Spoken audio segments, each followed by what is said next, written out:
नमस्कार, मैं हूं आपके साथ पराग गुप्ता। हमारी खास पेशकश सिटी का सरताज कौन में आपका स्वागत है।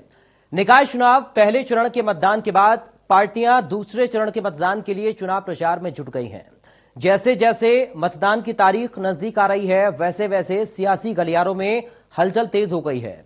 सभी राजनीतिक दलों ने अपनी अपनी कमर कस ली है, लिहाजा सियासी समीकरण भी बदलते हुए नजर आ रहे हैं। यूपी नगर निकाय चुनाव के दूसरे चरण का मतदान 11 मई को 38 जिलों में होगा। 13 मई को दोनों चरणों के मतदान के नतीजे आ जाएंगे। दूसरे चरण के लिए हर पार्टी अपने पूरा दमखम लगा चुकी है। यूपी निकाय चुनाव के दूसरे चरण में गाजियाबाद, मेरठ, अलीगढ़, शाहजहांपुर, बरेली, कानपुर नगर और अयोध्या नगर निगम में चुनाव होना है। निकाय चुनाव के दूसरे चरण में यूपी के 38 जिलों में वोटिंग होगी। 7 नगर निगमों में महापौर पद पर 90 उम्मीदवार मैदान में हैं। नगर पालिका परिषद के अध्यक्ष के पदों पर कुल 1150 उम्मीदवार मैदान में हैं। वहीं नगर पालिका परिषद के सदस्यों के पदों पर 14,313 उम्मीदवार मैदान में हैं। नगर पंचायत अध्यक्ष के पदों पर 3,492 प्रत्याशी हैं। नगर पंचायत सदस्य की बात करें तो 42,575 प्रत्याशी मैदान में हैं। बात करते हैं दूसरे चरण के जिलों की, तो मेरठ, हापुड़, गौतम बुद्ध नगर, गाजियाबाद, बागपत, बुलंदशहर, बदायूं, शाहजहांपुर, बरेली, पीलीभीत, हाथरस, कासगंज, एटा, अलीगढ़, कानपुर, फर्रुखाबाद, इटावा, कन्नौज, औरैया, कानपुर देहात, हमीरपुर, चित्रकूट, महोबा, बांदा, अयोध्या, सुल्तानपुर, अंबेडकर नगर, बाराबंकी, अमेठी, बस्ती, संत कबीर नगर, सिद्धार्थ नगर, आजमगढ़, मऊ, बलिया, सोनभद्र, भदोही, मिर्जापुर जिलों में 11 मई को मतदान होगा। 7 नगर निगम में जहां महापौर पद के लिए चुनाव होने वाला है, तो अलीगढ़ मंडल की अगर हम बात करें, हाथरस, एटा, कासगंज और अलीगढ़ जिला आता है। बात करते हैं आज हम हाथरस नगर निगम के समीकरण की। हाथरस निकाय चुनाव में निर्दलीय प्रत्याशी कब किसे कितना नुकसान पहुंचा सकते हैं, लोग इसका आकलन करने में जुटे हैं। मगर हर निकाय में बागी और निर्दलीय फिलहाल नुकसान करते दिख रहे हैं। कुछ जगह निर्दलीय प्रत्याशी कड़ी टक्कर दे रहे हैं। मतदान में अब ज्यादा वक्त नहीं बचा है। नाम वापसी के बाद पार्टियों ने कुछ जगह बागियों को जाकर मनाया, लेकिन जनपद में कोई बागी नहीं माना। जो टिकट के प्रबल दावेदार थे, जब उन्हें टिकट नहीं मिला तो वो निर्दलीय प्रत्याशी के रूप में मैदान में आ गए और वजूद दिखा रहे हैं। अब पार्टी के लोग अपना अपना गणित बैठा रहे हैं कि बागी और निर्दलीय कितना कितना नुकसान पहुंचा सकते हैं। इसके लिए प्रत्याशियों ने अपनी अपनी टीम लगा रखी है, जिनका काम नफा और नुकसान का आकलन करना है। कुछ निकायों में हालात ऐसे हैं कि वहां बागी पार्टी को नुकसान पहुंचा सकते हैं, पार्टी के वोट बैंक में सेंधमारी कर रहे हैं। हाथरस नगर पालिका में केवल 2 निर्दलीय, यहां कुल 6 प्रत्याशी मैदान में हैं। कुल अगर 4 दलीय प्रत्याशियों के अलावा 2 निर्दलीय प्रत्याशियों की बात करें, इसलिए यहां कोई निर्दलीय किसी का भी गणित बिगाड़ नहीं सकता, ऐसा नजर आ रहा है। लेकिन अंदर खाने पार्टी के नाराज नेता अपने ही प्रत्याशियों के विरोध में लगे हुए हैं। जी हां, अपने समर्थकों को संदेश भी ये दे रहे हैं और इस विरोध का पार्टी कुछ ना कुछ नुकसान जरूर उठा सकती है। बात सादाबाद की करें तो सादाबाद में निर्दलीय बिगाड़ रहे हैं गणित। सादाबाद नगर पंचायत में कुल 15 प्रत्याशी मैदान में हैं। एक निर्दलीय प्रत्याशी, एक प्रमुख दल के प्रत्याशी का गणित बिगाड़ता हुआ दिख रहा है। तो वहीं पुरदिल पूरी दमखम के साथ चुनावी मैदान में जो प्रत्याशी हैं वो अपनी किस्मत आजमा रहे हैं। कुछ अन्य दलों की अगर हम बात करें तो वो एक दूसरे के वोट में सेंधमारी करने में लगे हुए हैं। मुकाबला काफी ज्यादा रोमांचक है। सिकंदराव की अगर हम बात करें तो यहां पर नगर पालिका सीट पर कुल 10 प्रत्याशी मैदान में डटे हुए हैं। यहां पर ओवैसी ने पहली बार अपनी party All India Majlise Ittehadul Muslimeen का प्रत्याशी मैदान में उतारा है। यहां पर निर्दलीय प्रत्याशियों की कोई कमी नहीं है। मुल्तान में बीजेपी का बागी मैदान में है। मुल्तान नगर पंचायत में 7 प्रत्याशी मैदान में हैं। यहां पर पूर्व चेयरमैन गिरिराज किशोर शर्मा को बीजेपी ने टिकट नहीं दिया तो वो बागी हो गए और निर्दलीय प्रत्याशी के रूप में अब मैदान में आकर पूरा दमखम दिखा रहे हैं। अब हाथरस नगर पालिका परिषद के समीकरण की अगर हम बात करें तो क्या कुछ कहता है ये समीकरण, आज हम इसी पर चर्चा करेंगे और आपको बताएंगे कि आखिर इस समीकरण के पीछे की कहानी क्या है और कौन कौन से प्रत्याशी मैदान में उतरे हुए हैं, कौन कौन से दल ने किन किन प्रत्याशियों को मैदान में उतारा है और किस तरह से वो अपनी पार्टी को जीत दिलाने में कामयाब हो सकते हैं, या फिर किस तरह से हाथरस का जो समीकरण है वो बनता हुआ नजर आ रहा है। तो आज हम हाथरस की सीट पर ही जिक्र करने जा रहे हैं, क्योंकि हाथरस में नगर पालिका अध्यक्ष पद पर अपने अपने प्रत्याशियों को मैदान में उतार दिया है सभी राजनीतिक पार्टियों ने। लेकिन क्या चुनावी समीकरण, आज इसकी हम चर्चा करने जा रहे हैं। तो चलिए, सबसे पहले अगर हम हाथरस की बात करें तो यहां पर BJP, Samajwadi party, Bahujan Samaj party ने अपने अपने प्रत्याशियों को मैदान में उतार दिया है। लेकिन कौन होगा जीत का दावेदार, ये सबसे बड़ा सवाल हाथरस की जनता के लिए है। और जनता किसको सपोर्ट करती है, यह भी अपने आप में एक बड़ा सवाल है कि आखिर किसके वादों पर जनता भरोसा कर पाती है। कौन कौन से आखिर मुद्दे हैं जो कि हाथरस के अंदर हावी इस निकाय के चुनाव में हैं। आखिर वो कौन कौन सी पार्टियों के प्रत्याशी हैं जो कि सीधा जनता से सरोकार रखते हुए उनसे मुलाकात भी कर रहे हैं। हमारे साथ सबसे पहले हमारे संवाददाता हाथरस से सुनील कुमार जुड़ गए हैं। सुनील का ही हम रुख करेंगे और समझने की कोशिश करेंगे कि आखिर क्या स्थिति फिलहाल बनी हुई है। साथ ही विनम्र सेन सिंह, राजनीतिक विश्लेषक, हमारे साथ हैं। सर, आपका बहुत स्वागत है इंडिया न्यूज में। लेकिन सबसे पहले सुनील, आप बताइए कि फिलहाल मौजूदा स्थिति क्या हाथरस में आप समीकरण बनता हुआ देख रहे हैं। जिन प्रत्याशियों को राजनीतिक दलों में मैदान में उतारा है, क्या जनता से संपर्क वो साध रहे हैं, और अगर संपर्क साध रहे हैं तो जनता के मुद्दे क्या हैं? हाथरस की जनता किन मुद्दों पर वोट करने जा रही है 11 तारीख को? सुनील जी पराग, आपको बता दूं, सभी राजनीतिक पार्टियों के यहाँ प्रत्याशी मैदान में है। भारतीय जनता पार्टी हो, चाहे बहुजन समाज पार्टी हो, चाहे समाजवादी पार्टी हो, सभी के प्रत्याशी मैदान में। और लगातार जनता में प्रचार प्रसार का जोर इस समय जोरों पर चला हुआ है और जनता को अपने अपने मुद्दे, अपने अपने घोषणा पत्र के हिसाब से वो जनता के बीच में जा रहे हैं।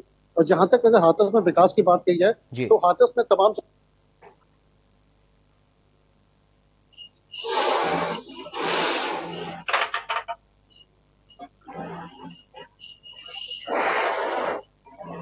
चलिए सुनील, आपके पास हम लौटेंगे और मुद्दों को समझने की कोशिश करेंगे कि आखिर जनता के कौन कौन से मुद्दे, जिन मुद्दों पर 11 तारीख को जनता वोट करेगी।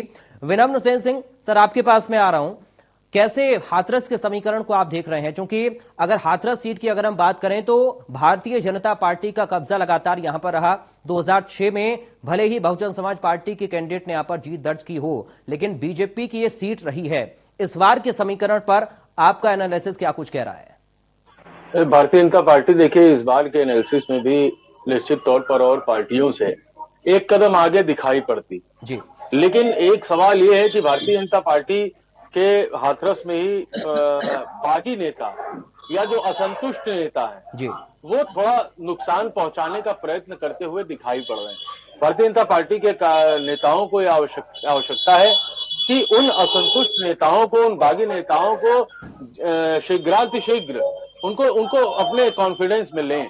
अन्यथा जो वोटिंग परसेंटेज प्रदेश भर में कम हो रहा है, और वो वोटिंग परसेंटेज को मीडिया और तमाम राजनीतिक विश्लेषक इस दृष्टि से देख रहे हैं कि वोटिंग परसेंटेज का कम होना यानी भारतीय जनता पार्टी का नुकसान होता हुआ दिखाई पड़ रहा है। इस दृष्टि से भारतीय जनता पार्टी को इसको ध्यान देने की आवश्यकता है कि कैसे वह अपने असंतुष्ट कार्यकर्ताओं को, जो अगर नहीं विरोध कर रहे हैं, अगर निष्क्रिय ही हो जा रहे हैं चुनाव में, तो कैसे उनको सक्रियता के साथ चुनाव में लगाना, ये भारतीय जनता पार्टी के सामने एक बड़ी चुनौती के रूप में प्रदेश भर में दिखाई पड़ रही है।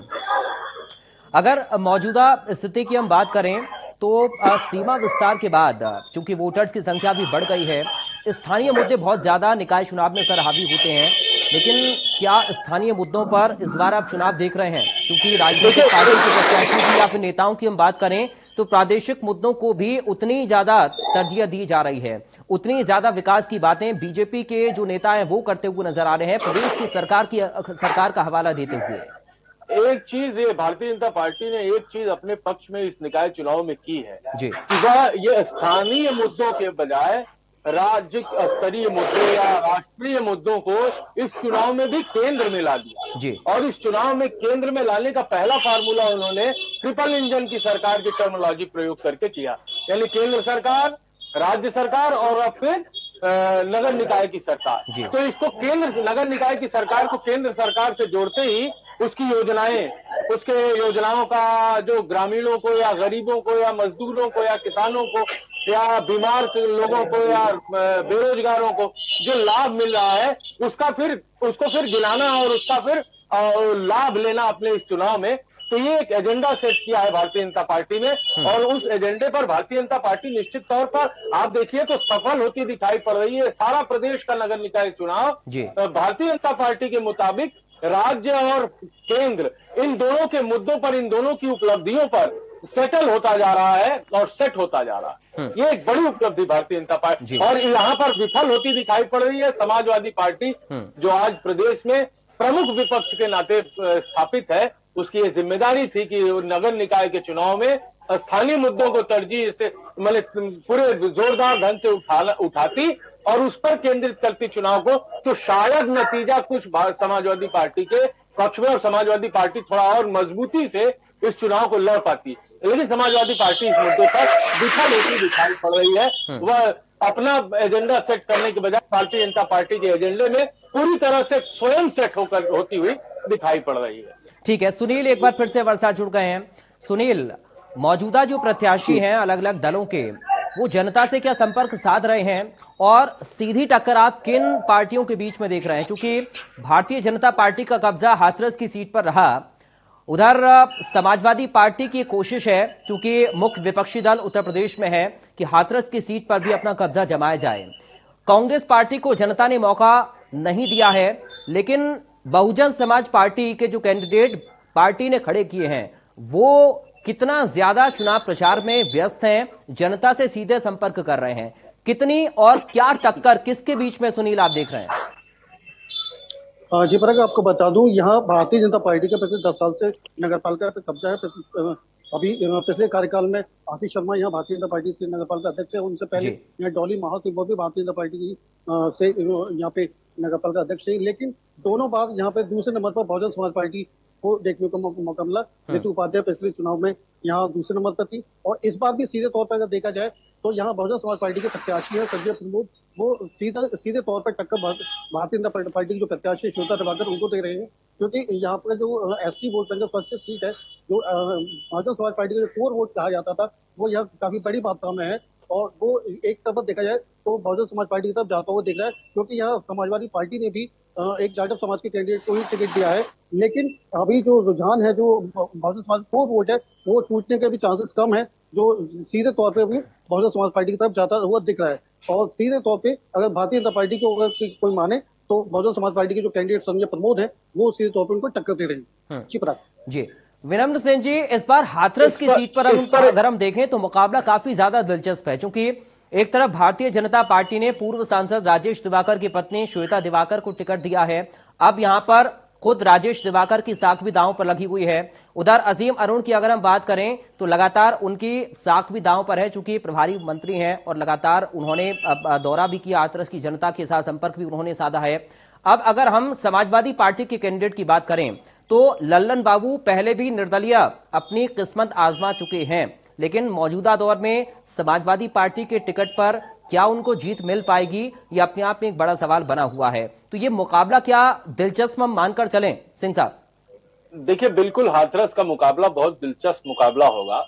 समाजवादी पार्टी, बहुजन समाज पार्टी और भारतीय जनता पार्टी, एक त्रिकोणीय मुकाबला देखने को मिलेगा हाथरस में। एक बात मैं सुनील जी के विश्लेषण पर कहना चाहता हूं कि सुनील जी ने कहा कि बहुजन समाज पार्टी का वोट बैंक यहाँ पर SC वोट बैंक ज्यादा है और इसलिए बहुजन समाज पार्टी लीड कर। एक बात हमको ध्यान देनी होगी कि 2019 के चुनाव के लोकसभा के चुनाव के बाद भारतीय जनता पार्टी को हम बहुजन समाज पार्टी का बहुत भारी संख्या में तो नहीं, लेकिन काफी हद तक बहुजन समाज पार्टी का वोट भारतीय जनता पार्टी ने काटा है, खासतौर पर उत्तर प्रदेश में।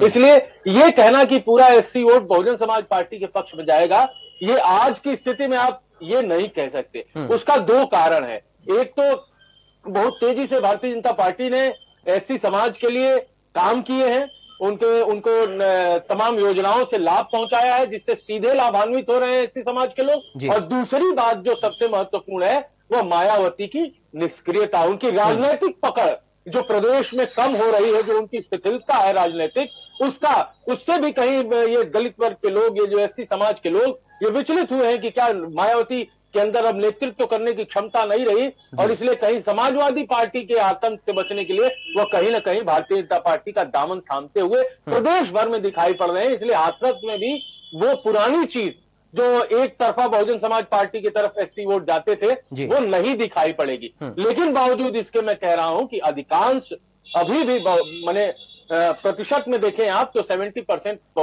एससी या 60% एससी अभी भी बहुजन समाज पार्टी के साथ हैं। इससे इनकार नहीं किया जा सकता। इसलिए हाथरस का मुकाबला त्रिकोणीय मुकाबला होने की उम्मीद है और बहुत दिलचस्प और रोचक मुकाबला होने की उम्मीद। और सिंह साहब, इसका उदाहरण हम ऐसे समझ सकते हैं कि पिछले 2 टर्म से लगातार हम बीजेपी के ही सांसद को देख रहे हैं, विधायक भी यहां पर बीजेपी के हैं। तो क्या ये जो आप बता रहे हैं, ये जो अभी सुनील ने अपना एनालिसिस बताया, हाथरस में चूंकि वो लगातार रिपोर्टिंग कर रहे हैं और आपने उसको बताया कि कैसे वोट शिफ्टिंग हुई है बीएसपी का बीजेपी के साथ, चाहे वो योजनाओं की बात करें या फिर बीजेपी का जो जनाधार बढ़ रहा है या प्रधानमंत्री के जो भाषण हैं, मुख्यमंत्री की जो योजनाएं हैं, ये उसका एक उदाहरण है कि लगातार हर सीट पर बीजेपी हाथरस में कब्जा जमा रही है। सिंह साहब, बिल्कुल, भारतीय जनता पार्टी और उसके विचार परिवार का संगठन जिसको राष्ट्रीय स्वयंसेवक संघ, विश्व हिंदू परिषद, ये सारे एक मुहिम के तौर पर और एक बहुत ही योजनाबद्ध ढंग से एससी समाज के वोटर या एससी समाज के लोग या पिछड़े वर्ग के लोगों को इस बात का संदेश दे रहे हैं कि नहीं, भारतीय जनता पार्टी अब वो पुरानी पार्टी नहीं रह गई जिसको सवर्णों की पार्टी लोग कहते थे। आप आइए, आपका स्वागत है, आपके अधिकार, आपकी हित चिंता हमारे यहाँ भारतीय जनता पार्टी में भी कहीं उससे ज्यादा है जितना बहुजन समाज पार्टी और समाजवादी पार्टी में। यही कारण है देखिए कि प्रदेश भर में मैं बार बार ये कहता हूं कि नॉन यादव जो वोटर है ओबीसी का, वो भारतीय जनता पार्टी के साथ तेजी से जुड़ता हुआ। देखिए आप स्वामी प्रसाद मौर्य ने विधानसभा के। चलिए सिंह साहब, मैं आपके पास लौटूंगा, अब सुनील का रुख करें। सुनील, इस बार जातीय समीकरण ज्यादा हावी आप देख रहे हैं हाथरस की सीट पर, या फिर जो स्थानीय मुद्दे हैं, चूंकि कई बार जनता की तरफ से मुद्दे भी उठाए जा रहे हैं कि आवारा पशुओं की जो समस्या है उसका समाधान नहीं हो पा रहा है और बहुत सारे सड़क, बिजली, पानी, तमाम सारी व्यवस्थाएं जो कि जनता को देनी होती हैं, जो मूलभूत सुविधाओं में आती हैं, क्या जो अभी बीजेपी के नगर पालिका अध्यक्ष रहे उन्होंने जनता तक इन सुविधाओं को पहुंचाया? क्या स्थानीय मुद्दे अभी भी आप हावी देखते हुए नजर आ रहे हैं या फिर जातिगत समीकरण भारी पड़ रहा है इन स्थानीय मुद्दों पर? सुनील, देखिए प्रज्ञा, मैं आपको बता दूं, ये थोड़ा मिलाजुला असर देखने को मिल सकता है क्योंकि अभी जो पिछले कार्यकाल में आशीष शर्मा भारतीय जनता पार्टी से नगर पालिका के अध्यक्ष थे, उन्होंने काफी विकास कार्य यहाँ पे कराए, जिससे शहर में काफी बदलाव हुआ। तमाम पुराने शहीद स्मारक थे, कभी महापुरुषों के पार्क थे जिनका जीर्णोद्धार उन्होंने कराया, फुटपाथ उन्होंने बनवाए, काफी जो समस्या थी घंटाघर था पुराना, उसका जीर्णोद्धार उन्होंने कराया। और एक यहाँ बहुत बड़ी समस्या थी कि एक यहाँ रेलवे का क्रॉसिंग था जिस पर कभी फ्लाईओवर नहीं था, उस फ्लाईओवर को भी उन्होंने बनवाया। तो विकास तो उन पिछले 5 साल में भारतीय जनता पार्टी के द्वारा किया गया, लेकिन कुछ समस्या अभी भी ऐसी बनी हुई है, चाहे वो सीवर लाइन की हो, चाहे अन्य साफ सफाई की हो, जो कभी मलिन बस्तियां, तमाम जगह ऐसी छोटी जगह हैं जहां पर अभी समस्या जस की तस बनी हुई है। दूसरा एक ये कि अभी इस बार जो 32 गांव का जो नया पसीमन बढ़ा है, इसलिए थोड़ा सा समीकरण बदलाव है कि नए पसीमन के बढ़ने पर पिछले आधार पर नहीं कहा जा सकता। पहले जो यहाँ वोटिंग स्थिति होती थी वो इस बार होगी, क्योंकि जो नए 32 गांव बढ़े हैं वहां में विकास क्या है, वहां की समस्या क्या है, वो अभी इस नगर पालिका में आने के बाद मालूम पड़ेगी कि वहां किन किन चीजों की आवश्यकता है, इसलिए वहां विकास की आवश्यकता भी है। दूसरा, जातिगत समीकरण की बात करें तो जो भारतीय जनता पार्टी का वोट बैंक है वो अभी भारतीय जनता पार्टी के साथ है, चाहे वो अपने घोषणा पत्र के हिसाब से हो, चाहे अपने हिंदुत्व के हिसाब से हो, या अन्य किसी मुद्दों पर, चाहे अपने विकास के बात, चाहे वो डबल इंजन की सरकार की बात करें तो वो उसके साथ है। लेकिन कहीं ना कहीं जो समाजवादी पार्टी के पक्षदान है, चाहे मुस्लिम वोटर्स हो, चाहे दलित वोटर्स हो, तो वो अभी एक तरफा कहीं तो जाति के तरफ में रूप में जाते हुए दिख रहे हैं। जी, एक चीज और सुनील, आप ये बताइए, चूंकि हाथरस की जनता से लगातार आप संपर्क कर रहे हैं, लगातार बातचीत भी कर रहे हैं, अभी लास्ट ईयर जो रैंकिंग स्वच्छता को लेकर हाथरस की आई है उसमें 18 पायदान और बेहतर हुआ है हाथरस। तो क्या स्वच्छता के मामले में हाथरस की जनता अवेयर हुई है और जो पिछले कार्यकाल में चेयरमैन रहे उन्होंने स्वच्छता को लेकर काफी ज्यादा प्राथमिकता दी है? सुनील जी बिल्कुल, उनके द्वारा काफी सफाई को लेकर के बहुत सारे काम कराए गए, तमाम स्वच्छता व्यवस्था को लेकर के उन्होंने शहर में जगह जगह सफाई कर्मियों को लगाया, तमाम लोगों को दिन में रात में शिफ्टिंग के द्वारा उन्होंने सफाई कराई गई, डस्टबिन की व्यवस्था उन्होंने की गई, तमाम जो रेहड़ी ठेले वाले तो उनको भी अवेयर कराया गया और सुबह से लेकर शाम तक सफाई व्यवस्था में खुद मौजूद रहते थे। तो सफाई व्यवस्था को लेकर के उन्होंने बहुत काम कराया गया। लेकिन कुछ ऐसी मलिन बस्तियां, कुछ ऐसी जगह हैं जहां अभी भी सफाई की दरकार है, उनकी जरूरत है, क्योंकि यहाँ जब बरसात का मौसम आता है तो बड़े नाले हैं, उनकी सफाई नहीं जब समय से नहीं हो पाती है तो पानी भर जाता है, तो वो समस्या भी जस की तस बनी हुई है। हालांकि उनके द्वारा कई नाले भी बनवाए गए हैं, जो अगली हो सकता है अगला कार्यकाल अगर भारतीय जनता पार्टी को फिर से मिलता तो नए चेयरमैन जो भी रहेंगे तो उसको वो आगे बढ़ाएंगे। तो ये चीजें हैं कि उनको सफाई के तौर पे उनको उन्होंने बहुत ही विशेष काम किया और अच्छे काम किए। अच्छा सुनील, लगातार चूंकि आप लोगों से बातचीत भी कर रहे हैं, तो जनता प्रमुख तौर पर किन मुद्दों को तरजीह दे रही है? क्या प्रदेश स्तर के मुद्दे जो लगातार नेताओं की ओर से उठाए जा रहे हैं उन पर बात जनता कर रही है, या फिर स्थानीय मुद्दों पर जनता का फोकस इस बार है? सुनील, तो देखिए, जनता का फोकस सीधे तौर पर देखा जाए तो केवल स्थानीय मुद्दों पर है, क्योंकि जनता यहाँ स्थान पर रहती है, उनको जब तक सड़क, बिजली, पानी, अगर लाइट, अगर अच्छी सुविधाएं ना मिले तो उनकी बात नहीं होती। तो सीधे तौर पर जनता जो बात कर रही है वो स्थानीय मुद्दों को लेकर के कर रही है। लेकिन जो राजनीतिक पार्टियां वो अपने चाहे राष्ट्रीय लेवल के मुद्दे की बात हो चाहे अन्य किसी बात हो तो वो अपने तौर पर बात करें। लेकिन जनता सीधे चाह रही है कि जो जनता को सुविधा देगा, सड़क हो, बिजली हो, पानी हो, अन्य चीजों की सुविधाएं जहाँ जो मिलेंगी उस हिसाब से वोट किया जाएगा। ठीक है। सिंह साहब, एक चीज मैं आपसे सर समझना चाह रहा हूं कि पहले चरण में जो वोटिंग का परसेंटेज है वो कुछ खास नहीं रहा है, लेकिन सेकंड फेज के वोटिंग के परसेंटेज पर आपका एनालिसिस क्या कुछ कह रहा है? और पहले चरण में क्यों कम रहा? या फिर जनता, चूंकि अक्सर सर ये कहते हैं कि जब वोटिंग कम होती है तो बदलाव का मूड कम जनता का होता है, लेकिन इस बार क्या बदलाव आप देख रहे हैं? और अगर वो बदलाव है तो उसका झुकाव किसकी तरफ है?